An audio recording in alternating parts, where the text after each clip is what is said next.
Salut à tous et soyez les bienvenus sur la chaîne qui déboîte.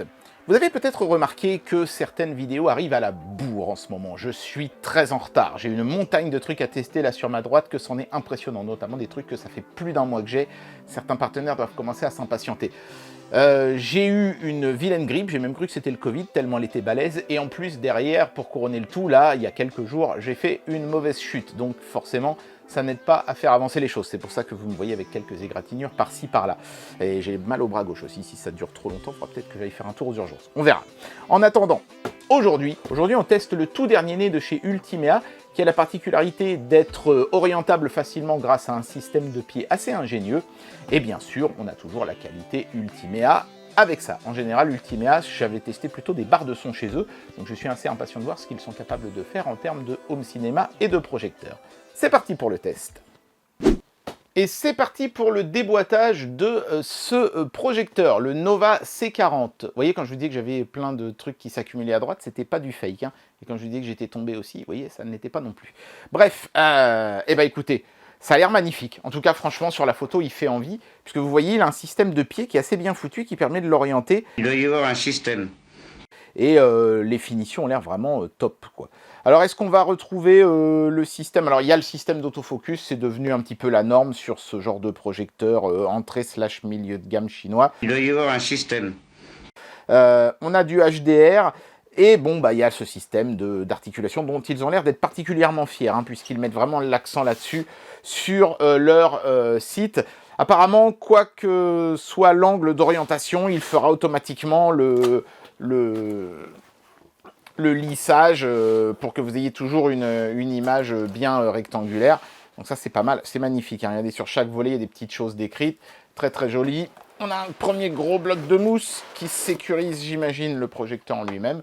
Voilà, donc on va tomber directement sur la bébête. Hop, je vais la mettre ici pour le moment. On va regarder un petit peu ce qu'il y a encore d'autre. Ah bah, ils ont tout mis dans une petite boîte. Attendez, non, il y a encore quelque chose. Hop. Ce quelque chose, c'est bien sûr le manuel d'utilisation qui est en plein de langues avec des petits onglets. Regardez ça, des petits onglets pour chaque langue. C'est pas mal ça. Ce serait mieux si j'avais une image nette. Voilà. Donc là, allemand. Est-ce que j'ai du français? Oui. C'est magnifique. Regardez-moi ça.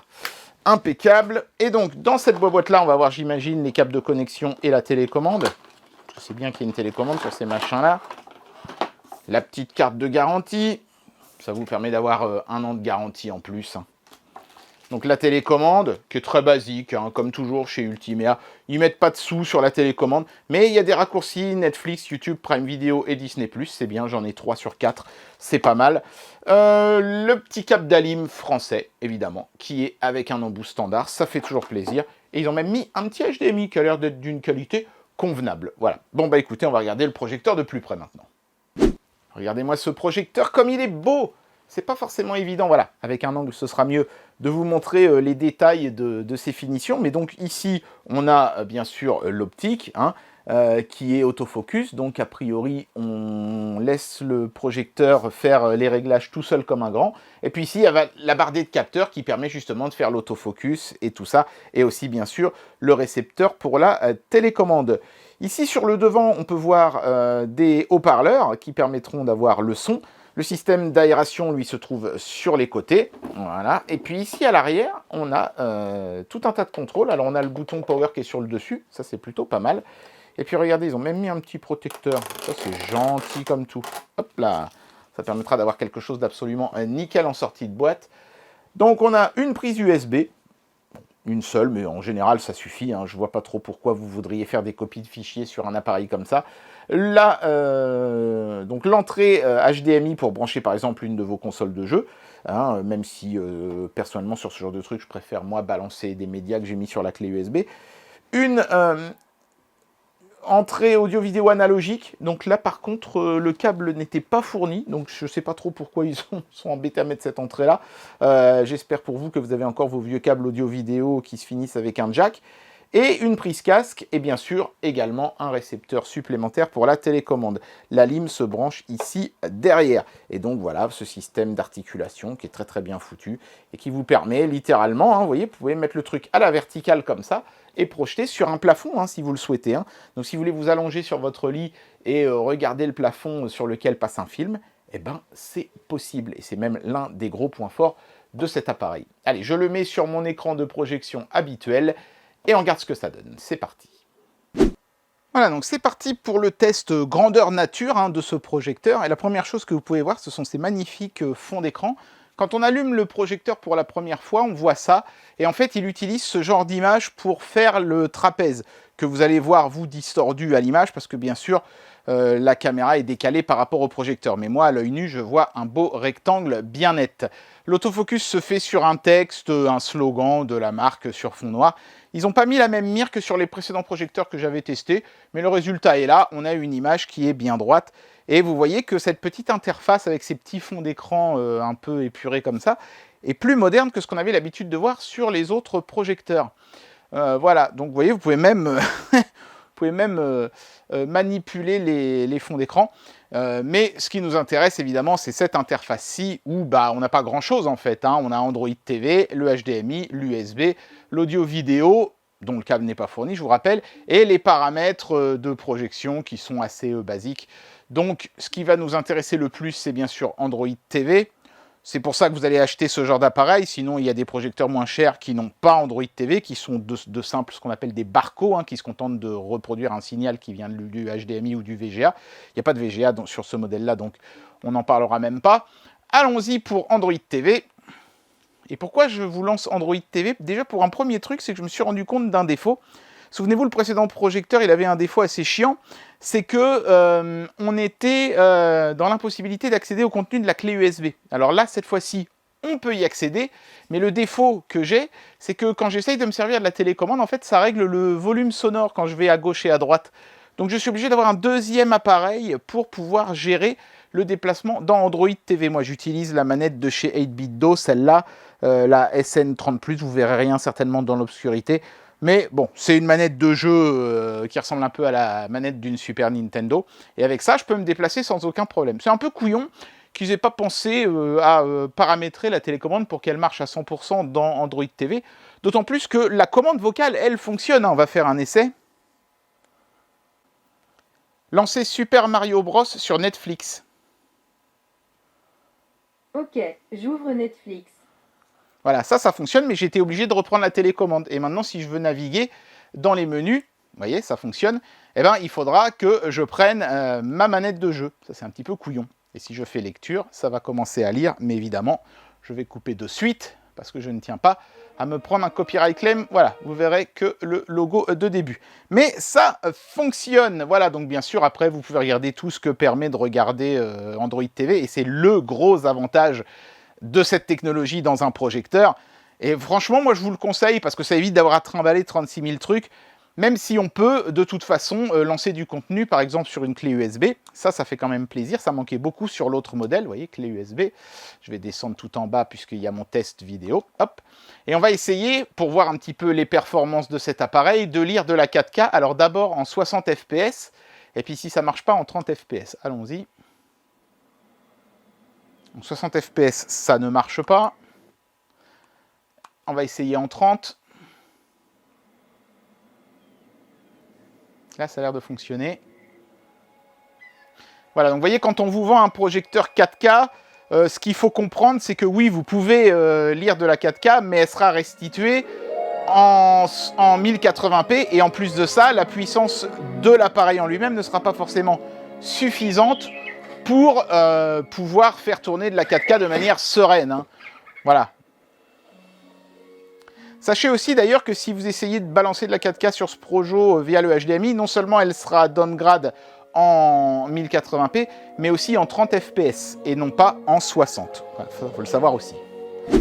Alors bien sûr, comme on est sur Android, on peut lancer des jeux avec quand même des performances qui seront un peu en retrait, comme vous pouvez le voir ici sur le jeu Oddworld New and Tasty, mais que je lance directement depuis l'interface Android. Vous pouvez aussi lancer des émulateurs, tout ce qui est console 8, 16 et même 32 bits, ça tournera à l'aise. Mais voilà, hein, dites-vous bien que vous n'allez pas lancer des grands jeux super sophistiqués à fond les ballons là-dessus. Mais néanmoins, c'est sympa. Hein. En plus d'avoir une bonne image, ce Projo, il a un super son vraiment très puissant, avec beaucoup de basses. On sent que Ultimea, c'est des spécialistes de la barre de son, et qu'ils ont mis du bon haut-parleur dans leur appareil, quoi. Donc, ouais, c'est pas mal, franchement.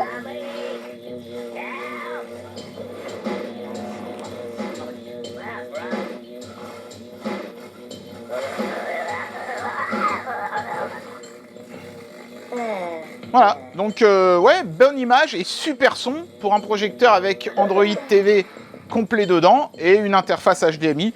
Il n'y a rien de transcendant, hein, mais c'est vrai que le coût de l'articulation est pas mal pour pouvoir projeter un peu comme on veut.